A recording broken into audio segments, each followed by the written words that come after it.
Conciudadanos, muy buenas tardes. Las noticias nos llena el ambiente político, social, con dudas, con miedos, una inestabilidad en los derechos de las personas terrible. Acaban de llamarme militares en servicio pasivo que dicen que no se les paga el sueldo. Recordemos que los militares se prepararon para misiones específicas y todos aquellos que salen es difícil que encuentren una ocupación, un empleo, y viven exclusivamente de su renta como oficiales o tropa del servicio pasivo. Gracias, señor ministro. Su bravuconada para pedir los trajes Robocop antimotines para atropellar a la población civil lo hacía a gritos, con bravuconadas. Hoy está de que con esa bravuconada vaya donde el ministro de Finanzas y le pida los dineros para pagar a esa gente. Con bravuconadas debe exigir al ISFA que dé explicaciones sobre las inversiones, que es plata de los militares.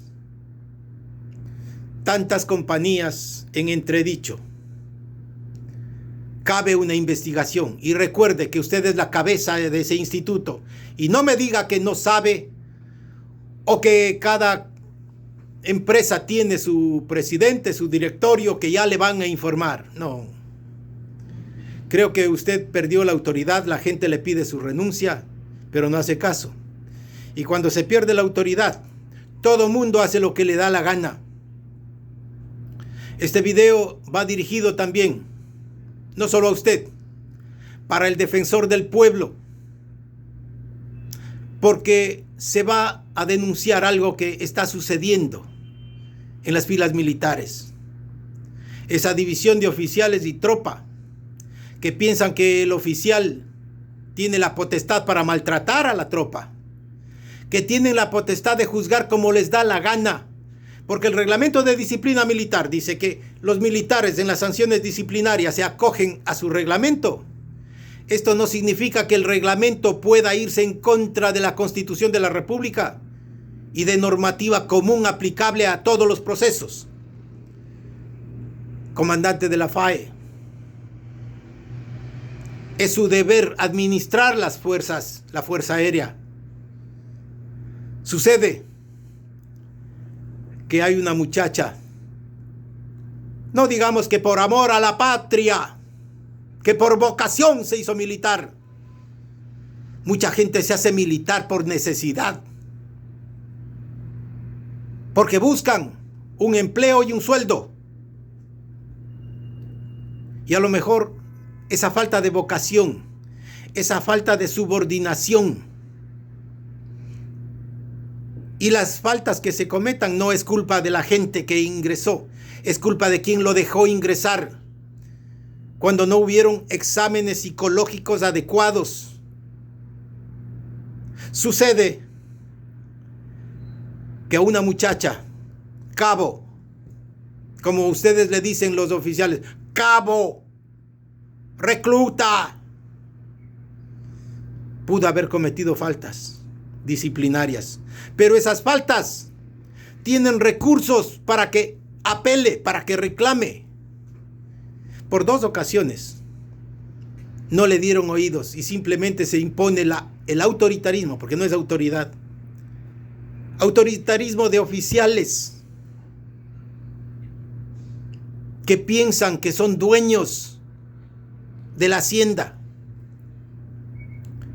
Se le priva de la libertad por 2 ocasiones y luego por no dar cumplimiento a una orden que se genera en Guayaquil, de un comandante de Guayaquil.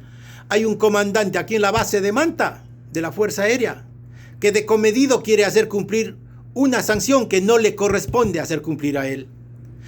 Como no le obedecen, Y porque no tiene que darse obediencia, simplemente le hacen un consejo de disciplina. Para quienes no conocen, el consejo de disciplina es un juzgamiento de tipo militar de alto nivel, que es la puerta para salir de la institución. Se conforma un consejo de disciplina por algo que no existe. Se acusa, escuchen bien, de cumplir indebidamente una sanción.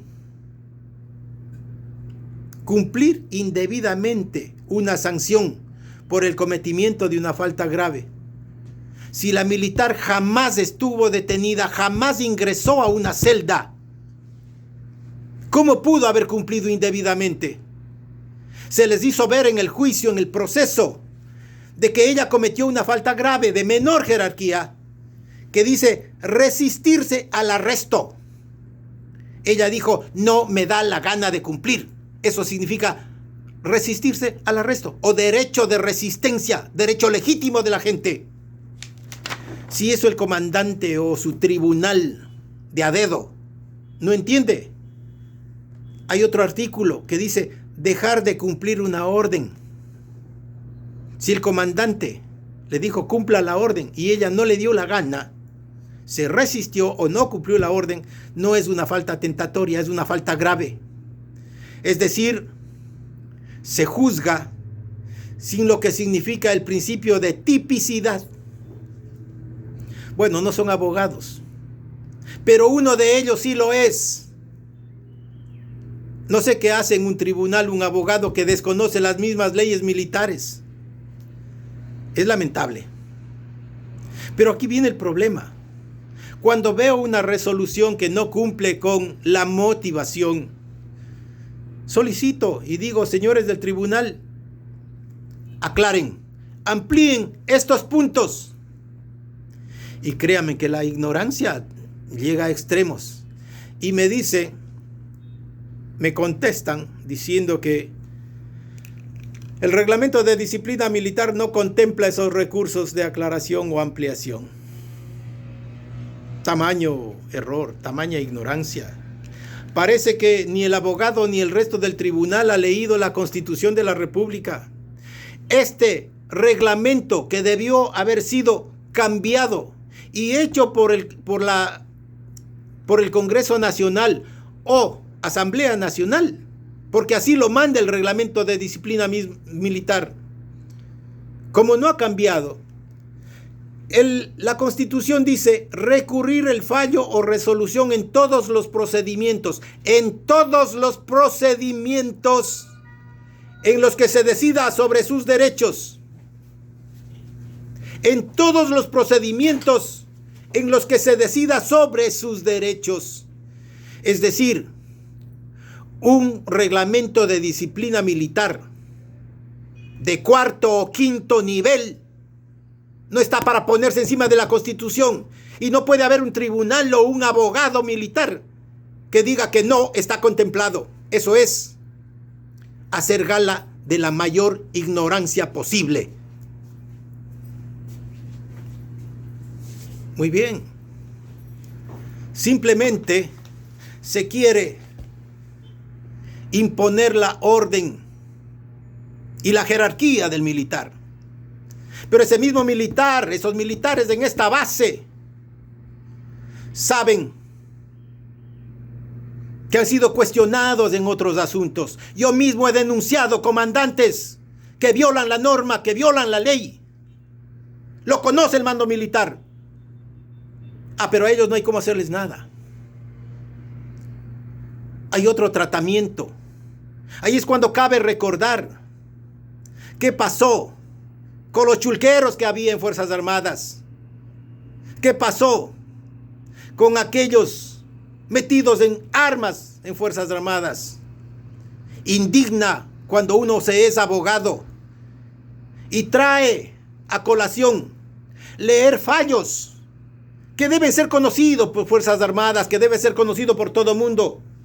Fallos como lo emite la Corte Constitucional en la resolución número 0019, Magistrado ponente Alfonso Luz Yunes, de la primera sala del tribunal.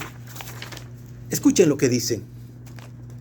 En el Ecuador se viene manteniendo desde hace décadas el criterio equivocado de que los altos mandos de las Fuerzas Armadas o de la Policía Nacional están por encima de la Constitución y la ley.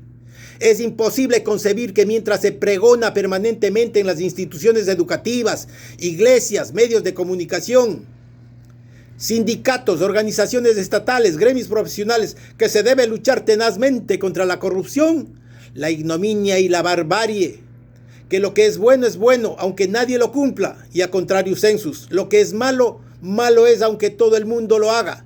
Mientras se reiteran dichos conceptos, la práctica se debe callar ante este tipo de situaciones, sencillamente porque siempre aquel que se atreve a denunciar actos irregulares terminará encerrado en prisión, desempleado, estigmatizado como problemático, o como en el presente caso, dado de baja de una de las instituciones más cuestionadas en los últimos años en el país por los continuos escándalos y actos bochornosos en los que se han visto involucrados un sinnúmero de sus miembros.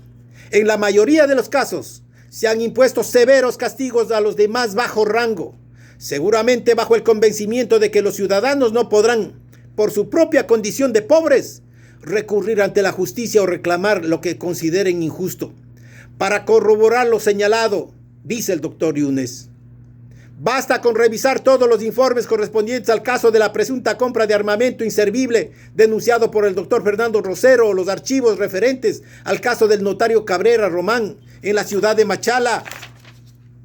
Hasta allá llegaron aviones de la Fuerza Aérea Ecuatoriana, por lo que surge una serie de interrogantes al respecto, como por ejemplo, ¿podría un elemento de bajo rango manejar dichas naves?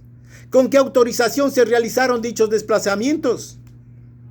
Señores, y respecto a este caso, y que ustedes deben conocerle, jamás se sancionó disciplinariamente a quienes llevaron el avión a Machala.